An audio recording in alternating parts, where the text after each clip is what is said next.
నమస్కారం అండి అందరికీ. Welcome to my YouTube channel Shri Manju spiritual. మనము లలితా సహస్రనామ స్తోత్రాలకు నామాలు తెలుసుకుంటున్నాం కదా. శ్రీమాత్రే నమః. 344 నామము క్షయావృధి వినిర్ముక్త. ప్రతిపదార్థం క్షీణించుట, పెరుగుట, లేనిది. క్షయావృధులు రెండు కూడా శరీర సంబంధమైన షడ్భాన్నివి, వికారంలోనివి. ఈ 6 వికారాలు ఆస్తి ఉండుట, జాయతే పుట్టుట, వర్ధతే పెరుగుట, విపారిణత మాతే మార్పు చెందుట, ఆపక్ష్యతే తగ్గుట, నశ్యంతి నశించుట. ఈ శరీరకు కర్మల చేత వృద్ధి క్షయాలున్నాయి. కానీ మాతా సాకార రూపానికి, సగుణ బ్రహ్మానికి వృద్ధి క్షయాలు లేవు.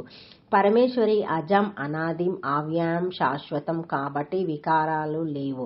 శరీరానికి షడ్భవ వికారాలున్నాయి. కానీ శరీరంలోని జీవుడికి, ఆత్మకు మాత్రం లేవు. ఆత్మ ఎల్లప్పుడూ నిత్యుడు. నైనం చింత్యంతి శాస్త్రాన్ని నైనం దహతి పావకః నా చైవం క్లిదాయంతోపనాశోహతి మారుతః. భగవద్గీతలోనిది. ఆత్మను ఆయుధాలు ఖండించలేవు, అగ్ని దహించలేదు, నీరు తడపజాలదు, వాయువు ఎండింపజేయలేదు. అనంతవంత హిమే దేహ నిత్యసుహక్తః శరీరః అనాశినో ప్రేమేహస్య తస్మాద్యుధస్వ భారతః. ఈ శరీరము అశాశ్వతము. ఈ శరీరంలోని ఆత్మ ఇటువంటిదని చెప్పలేము. ఈ శరీరంలోని ఆత్మ శాశ్వతం కాబట్టి అర్జున యుద్ధం చేయి. వృద్ధి క్షయాలనేవి కర్మల వల్ల ఏర్పడతాయి. జ్ఞాని అయినవాడు కర్మలు చెయ్యడు. అందుచేతనే అతడికి వృద్ధి క్షయాలు ఉండవు. కారుకా శృతి ఉంటుంది. యజ్ఞ వాల్కయ్య శృతిలో జ్ఞాని సత్కర్మలచే వృద్ధిని, దుష్కర్మలచే క్షయాన్ని పొందుతాడు అని చెప్పబడింది.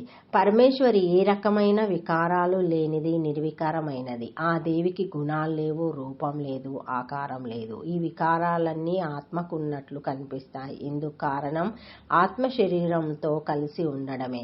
నిజానికి క్షేత్రజ్ఞుడైన ఆత్మకు వీటితో ఏ సంబంధము లేదు. అటువంటి ఆత్మస్వరూపిణి పరమేశ్వరి. అందుచేతనే ఆమె క్షయావృధి వినిర్ముక్త అనబడుతుంది.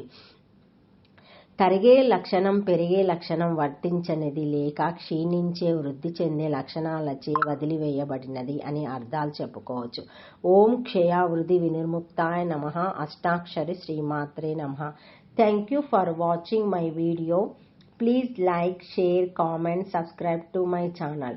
మరిన్ని వీడియోస్తో మళ్ళీ కలుస్తానండి. ఈ వీడియో మొదటిసారి ఎవరైనా చూసి ఉంటే తప్పకుండా లైక్ చేసి సబ్స్క్రైబ్ చేసుకోగలరు.